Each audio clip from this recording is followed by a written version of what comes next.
Cubans rally calling for an end to the U.S. blockade against the Caribbean nation. Cuban coronavirus vaccine Soberana 02 to begin the third clinical trial phase in Iran. Albania's ruling Socialist Party leads Sunday's parliamentary elections with 49.32% of the votes. From the headquarters of TeleSUR English in Havana, Cuba, this is From the South. I'm Gladys Quesada. Thousands of Cubans have rallied across the country and around the world to demand an end to the U.S. blockade against the Caribbean island. People have demonstrated on motorbikes, bicycles, and even horseback in the province of Santa Clara, calling on the United States to lift its 60-year-old embargo on Cuba. There were also protests by members of Cuban communities abroad, including some 20 cities in the United States. The administration of former U.S. President Donald Trump implemented more than 200 new measures to tighten the decades-old economic blockade on the island. Meanwhile, the Biden administration said it is reviewing U.S. policy on Cuba, but has not yet indicated whether it will divert from its predecessor's foreign policy.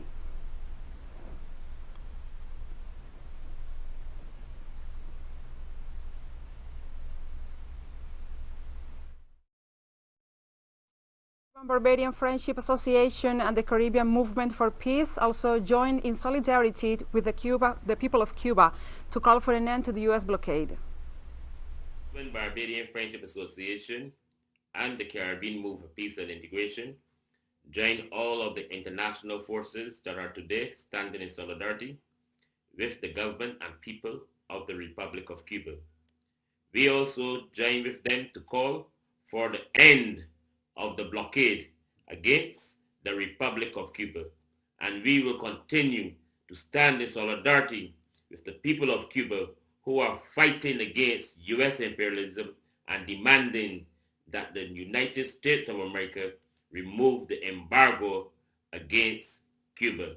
Long live the Cuban Revolution, forward ever, backward never.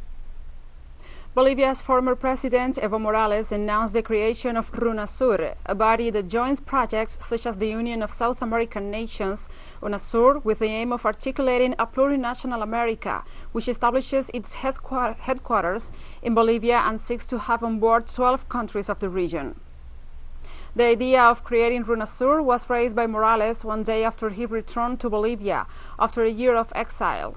The former president launched the proposal to create a UNASUR of indigenous peoples in the context of the visit of international delegations. On Sunday, UNASUR established its organizational structure and defined the guiding principles of the organization, and also yesterday, Morales pointed out that their mission is to integrate the 12 countries of the region, for which Bolivia will be in charge of sharing information with social organizations in Peru and Paraguay.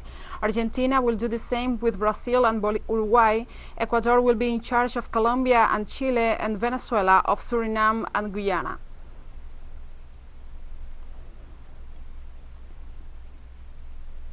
And Cuban entrepreneurs developed a simulating drone that will serve to scare off the birds flying near airport to avoid accidents and preserve the species. The difference with other equipment is that 80% of its components are handmade in plastic workshops that these entrepreneurs have at home, overcoming the obstacles imposed by the U.S. blockade. With a wingspan of 1.3 meters and a length of 65 centimeters, the device has an autonomy of 1 hour. The team, that has a passion for aircraft and the unmanned vehicles, is made up of 5 engineers and 3 technicians from different specialties, who form A Las Soluciones. They started in 2017 in a garage that became not only their workshop, but also an office. We use water bottles of this type and empty, but 5 liters in this case because it is larger. The mold is used. It is inserted inside the knob and it is heated with a heat gun, and the plastic already grasps the shape of the cover, and thus it is lighter and very practical. Our first great team achievement at Las Soluciones was to develop a system that is to take it from being manual to totally autonomous, from takeoff to landing. We'll take a short break now. Join us again after this.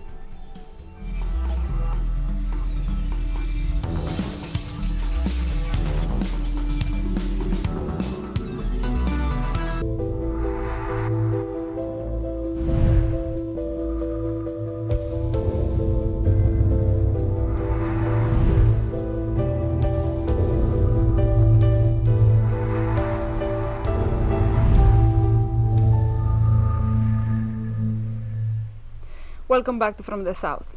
Cuban coronavirus vaccine Soberana 02 will start the third clinical trial phase in Iran. 24,000 volunteers from 7 provinces in the north, center, and south of the country will be involved. Manufactured by Cuba's Finlay Institute of Vaccines and Pasteur Institute of Iran, the vaccine is a conjugate formula with 2 doses. The 2 first cases of the trial have been conducted in Cuba, while the third phase will be performed on a population of 18 to 80 years of age in Iran, and also in Mexico.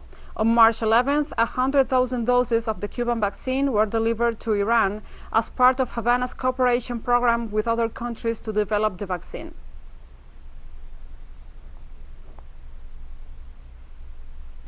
India battles a catastrophic record-breaking coronavirus wave that has overwhelmed hospitals and set crematoriums working at full capacity.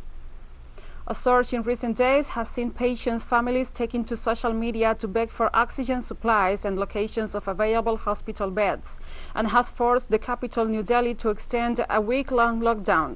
The country of 1.3 billion people has become the latest hotspot of a pandemic that has killed more than 3 million people. France, Germany, and Canada have pledged support to India, which has driven increases in global case numbers in recent days, recording over 352,000 new infections and 2,812 fatalities on Monday. My brother, my cousin, my uncle, all have become victims to this pandemic. Please try to understand our mental state at this moment in our family. How can we live, and how will you inspire us to live? Can our government inspire us? Authorities in India extended the lockdown in the capital, New Delhi, for another week, following the devastating new surge of infections. Corona is still creating havoc and not going down. We have been talking to people, and everyone is of the same opinion that the lockdown should be extended. So the lockdown is being extended by a week till next Monday, 5 a.m.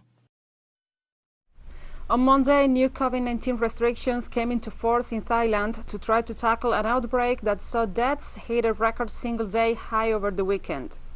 The new restrictions came amid a spike in cases, with total infections reaching more than 5,700 on Monday, a week after authorities ordered bars and nightclubs to close and ban restaurants from serving alcohol. Authorities in the capital have also closed a raft of venues, including cinemas, parks, gyms, swimming pools, spas, and nurseries. Until the latest outbreak, Thailand had managed to keep infections down thanks to travel restrictions and swift action to isolate confirmed cases. In Bangkok, as well as 46 other provinces, wearing masks is now compulsory in public spaces.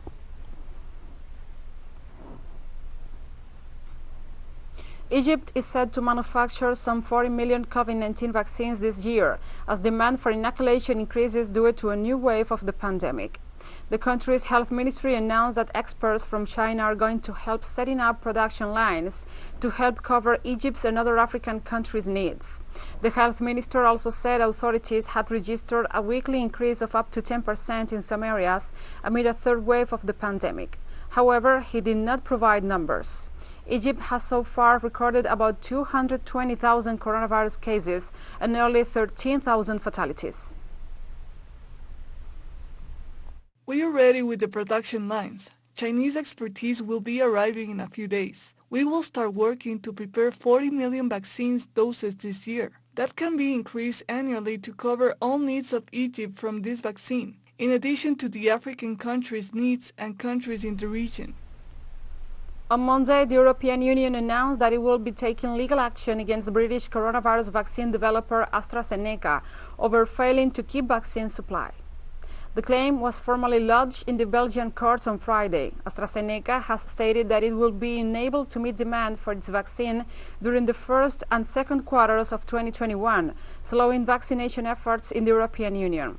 The Anglo-Swedish drug company will be able to deliver only 70 million vaccine doses, less than half of the 180 million doses the EU country has expected.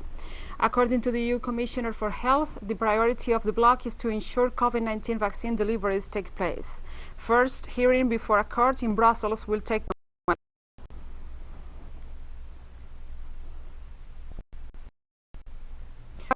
fighting has broken out in the capital Mogadishu between of the security forces. Reports said heavy weapons were used and live rounds were fired near the presidential palace. The tension was triggered mid-April after President Mohamed signed a law to extend his mandate, officially ended in February, for 2 more years. The opposition argued that the move could prolong attacks from Al-Shabaab militias who have been trying for years to topple the government. Local media said the fighting was between pro-government forces and military units that support the opposition, but some former warlords and clan leaders are also involved in the clashes.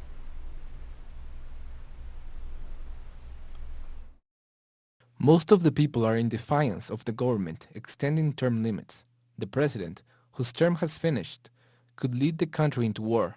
A peaceful demonstration is underway here now. The military are capturing new positions. The country could be taken back into civil war. Italian coast guards have rescued at least 100 seaborne migrants in an overcrowded boat in the Mediterranean Sea. The vessel, which had at least 100 passengers aboard, including children, had people crowded on the bridge and below deck when it was spotted on Saturday. After the fishing boat's motor stopped working, the vessel was at the mercy of waves, which risked overturning it. It was towed by the Coast Guard to a port in Calabria in southern Italy on Sunday. The exact number and nationalities of the rescued migrants were not immediately available.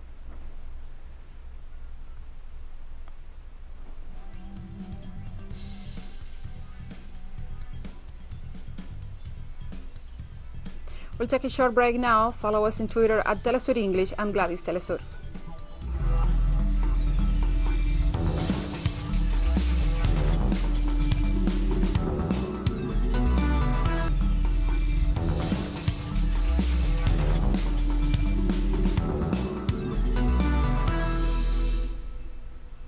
Welcome back to From the South.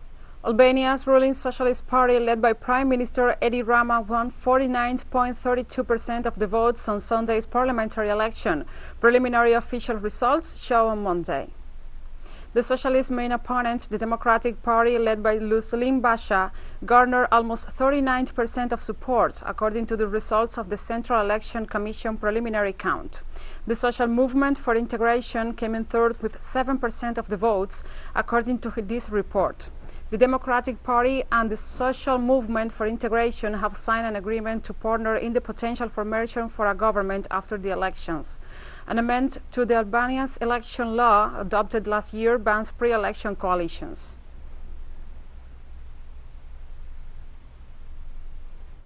Young people should not leave. They should stay here. New jobs should be created.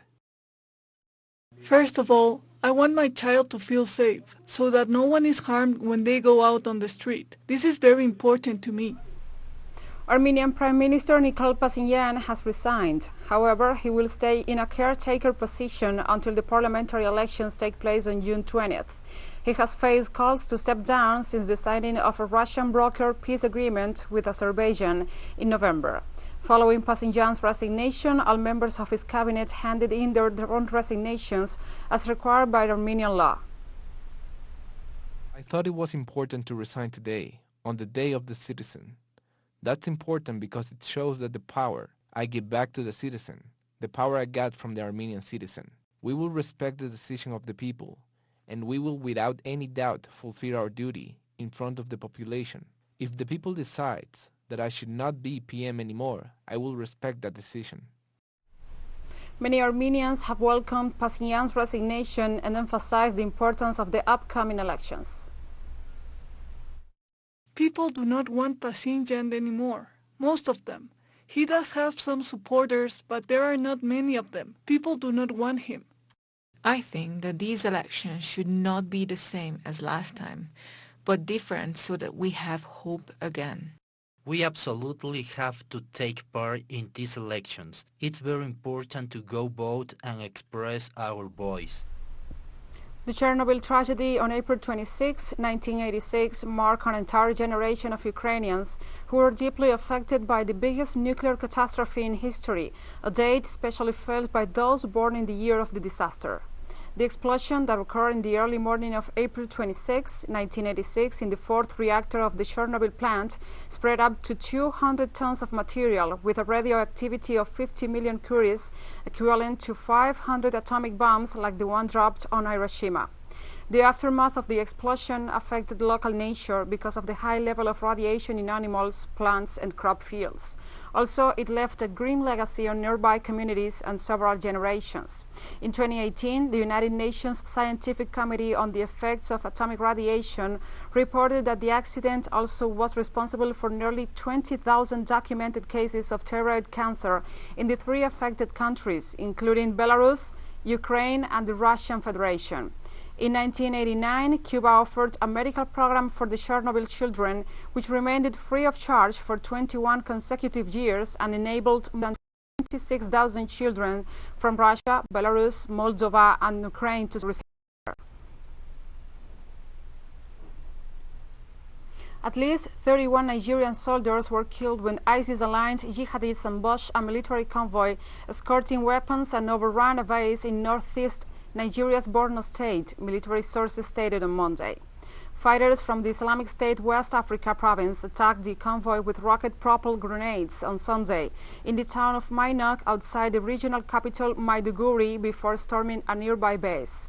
The attack was the deadliest this year against Nigeria's army, which has been battling a decade-long jihadist insurgency in the region that has killed 36,000 people and displaced around 2 million from their homes. Jihadists split from mainstream Boko Haram faction in 2016 and rose to become a dominant force in the northeast as Nigeria conflict has split over borders into neighboring Chad, Niger, and Cameroon.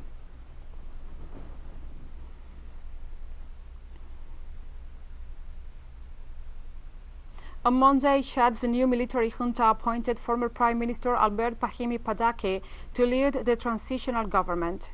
Pahimi Padake, who was runner-up in the Sahel country's April 11th presidential election, was appointed as interim premier. He was the last prime minister under President Idriss Déby Itno, whose shock death in battle against northern rebels triggered the creation of a transitional military council headed by his son, Mohamed Idriss Déby. The military council took power last week, pledging to hold the elections in 18 months. Pahimi Padake is to head a transitional government whose members will be named or revoked by the new junta leader, the decree said. The President of the Transitional Military Council, Head of State, President of the Council of Ministers. In accordance with the Transitional Charter, Decrees, Article 1, Mr. Pahimi Padake Albert is appointed as Prime Minister, Head of the Transitional Government. On Sunday night, Iraq residents took to the streets calling for the government to hold accountable the people responsible for the deadly fire at a Baghdad hospital. The blaze on Saturday was sparked by an accident that caused an oxygen tank to explode. At least 82 people were killed and more than 100 injured in the fire that broke out in the coronavirus intensive care unit. In response to the fire, Prime Minister Mustafa al-Kadhimi suspended the health minister and the governor of Baghdad, as well as the director of the hospital and its director of engineering and maintenance, pending a thorough investigation on the incident. The executive also declared 3 days of national mourning in honor of the victims. We, the people of Karbala, took to the streets to denounce what happened in Ibn al-Khatib hospital and demand the resignation of the health minister because 82 martyrs were killed and 110 were injured. And this is a mismanagement from the hospital. And we have come to the end of this news brief. But remember, you can find this and many other stories on our website at telesurenglish.net. And also, if you feel so inclined, please join us on social media. We are on Facebook, Twitter, Instagram, and Telegram. For TeleSUR English, I'm Gladys Quesada. Thank you for watching.